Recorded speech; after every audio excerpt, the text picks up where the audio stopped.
Hello there and welcome to my channel. Today I'm going to talk to you about how to create unforgettable characters, or maybe we could look at it another way as how to fix forgettable characters. This is important because having strong characters creates a bond with your readers and keeps them coming back for more. It can help create some more loyal readers who are chomping at the bit, waiting for every story you publish. And then when it comes out, yours is the first they buy. Maybe. Hopefully. But no guarantees on that, though. So, without further ado, let's get right down to it, shall we? Of course we shall. Starting with, as always, number 1. Give them a specific want. Deep specific want, that is. It's not enough to simply be happy or successful, or want that, because, well, we all want to be happy and successful. Because if you've ever read any books on goal setting or watched videos on it here on YouTube or taken seminars on it, they will almost always tell you to be specific about what happiness or success means to you. So some examples on how to create a specific want. They want to prove my brother didn't. Insert whatever crime in there that you are writing in your story.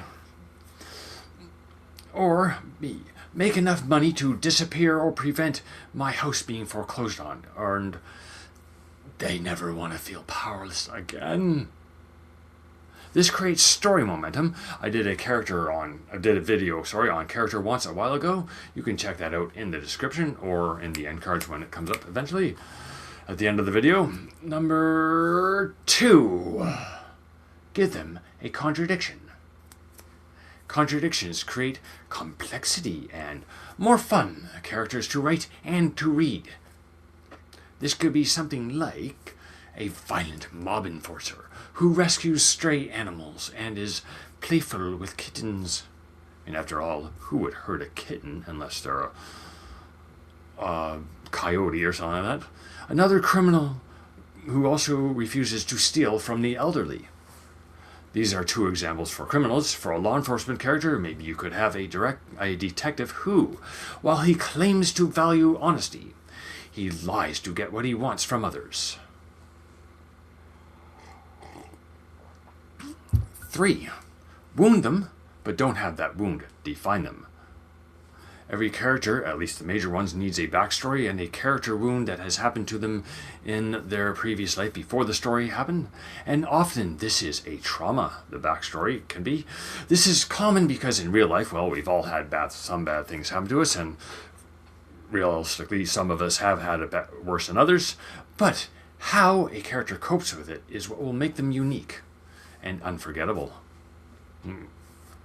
And you don't really want to have the old cliche of them drowning their sorrows in whatever substances they choose, or whatever the common substance is today, because pain is common, but how they react to it is what will make them unique. Have something they won't talk about, and then there's one trigger that cracks their mask. Whack, crack, boom. Number 4. Give them moral lines they won't cross. Even your villains should have a moral line. In the movie 3:10 to Yuma, at least the 2007 version with Russell Crowe and Kristen Bale, that's the one that I saw in the theater, I never saw the original one. Russell Crowe's character said, "Even bad men love their mamas." Hopefully they do anyway. Some of the better characters are Hannibal Lecter and Walter White. And a very monstrous and dangerous Hannibal was, but he was very cultured. Walter White, well, he had a moral line, but it kept on moves and shocking and unforgettable the way it keeps happening. Number 5, extreme competence at one thing. You need both skills and flaws in your characters. The skills create admiration and flaws create humanity. Some examples of this are, well, a detective who can pick out the tiniest of micro expressions or those personal character tics in a suspect or witness or anything. And he says, well, this guy's the one who did it, and he zeroes in on him. A criminal who never misses a detail. like a car that wasn't in the area before, or which might indicate that maybe the police are having staked out his next score, and so he goes on somewhere else. And it could also be a computer tech or hacker who sees patterns no one else does. Number 6, they could have a unique pattern of speech. Dialogue is branding, and one of the best books in the world in writing craft books to help on this is The Dialogue Doctor Will See You Now by Jeff Elkins. I highly recommend that. It's really a good thing because, well, dialogue brands the character. You can have one character use short, chippy sentences, being another one go off on long philosophical tangents, like a academic professor using longer words, maybe, possibly. Anyway, you can also have another character refusing to give straight answers to direct questions. This can be especially frustrating for police characters who, while they're talking to suspects and informants, can't get straight answers from them and can't get the information that they're getting, that they want, anyway. Number 7, have them make a terrible decision. A perfect character, also known as a Mary Sue or Gary Stu, the one who has all the right answers and always does everything right, picks up everything just like that. It's kind of forgettable and boring because, well, nobody in real life is that good at everything they do. Most of us have to struggle to get to where we want, and we don't really ever are really that good at anything that we do right off the bat. We have to stick with it and keep putting effort to improve. And also, we've all made a bad decision that we regret because it costs us something, or like our jobs, or ends a relationship. So have your character make a bad decision and suffer the consequences. This could be something that costs another character their life, the life of somebody that character loves. Something that destroys a relationship, or not only burns a bridge, but completely takes that bridge and explodes it into smithereens, and thus permanently damages the chasm between them, making the impassable never to be crossed again. Number 8, you can also give your character a private ritual.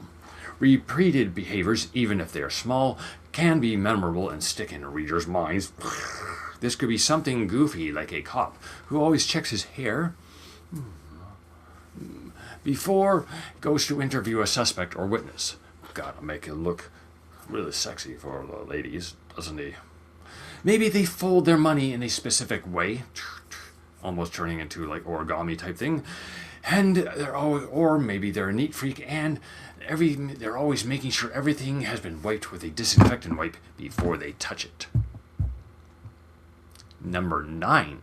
You can also have an opposition that mirrors them.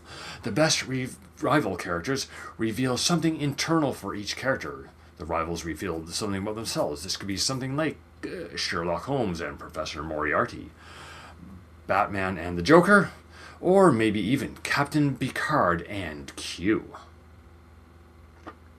Both rivals might be similar in certain characteristics. They're very obsessive in how they go with things, but they're doing a different goal. One wants world domination, one wants to save the world. Something like that. Number 10, let them change or refuse to change. In this instance, there are 2 types of unforgettable characters. There is the one who is transformed throughout the story as a different person at the end. And there's the one who tragically is not able to overcome their flaws. But remember to choose the arc or anti-arc intentionally. So, there you have it. 10 ways to create unforgettable characters, or if you want to look at it by creating fixing forgettable characters. I hope you enjoyed the video. Let me know in the comments what you would like me to cover in the future. Don't forget to subscribe to my channel, and have a great day and a great week. I will see you in 7 days. So long, everybody.